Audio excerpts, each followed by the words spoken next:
Okay, Alex and Mia, I would now like to discuss your disability insurance coverage.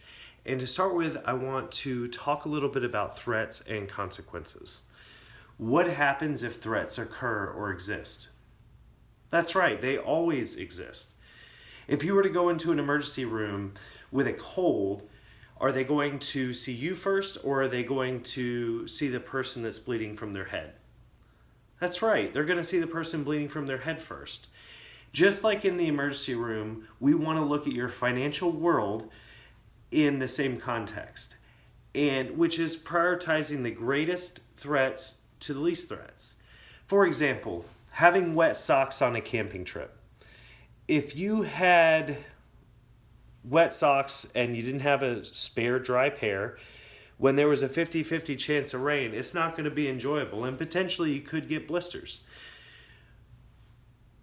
Threats, as I said earlier, threats always exist, and to minimize the impact of those threats, we must be prepared for the consequences of them.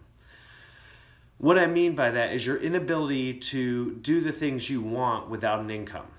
It is the reason we go to work every day. You and myself. It's the same reason. We all go to earn an income to do the things that we want to do in life. If we set one precedent, it is to make sure we always have an income.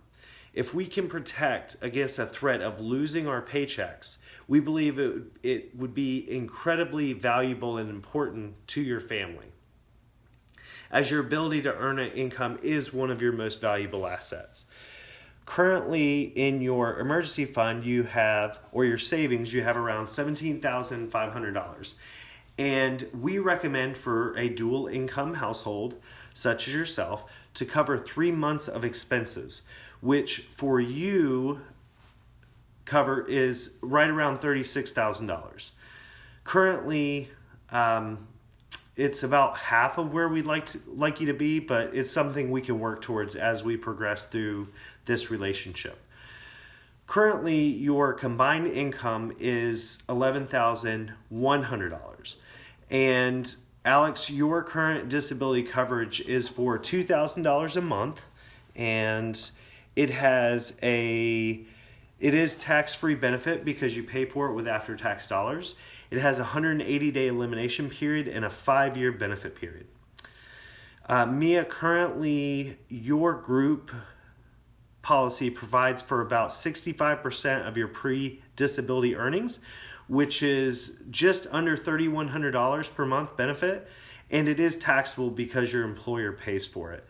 It does have a 90-day elimination period and a benefit period to age 65, which is really good. Mia, you told us earlier that the school offers the ability to buy up or to purchase additional disability insurance, and if you would like for us to review that for you and let us know what they're offering, we'd be happy to do so. Our recommendation is going to be to replace as much income as possible and to minimize the consequences of not having income coming in if you were to become sick or hurt. Combined, your disability income would be around $5,100 a month currently, and your emergency fund is not currently sufficient enough to get you through just your elimination period. Alex, you have a 180-day elimination period. That's 6 months, and it's just not going to be sufficient. So we can work towards improving that and increasing that savings or the emergency fund.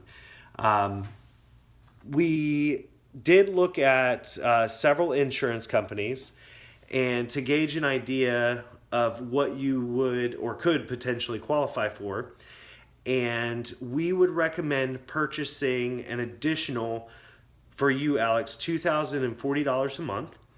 And for Mia, we recommend purchasing an additional $1,170 per month or monthly benefit.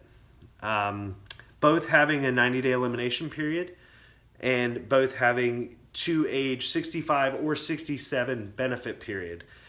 We want to protect our income for as long as possible.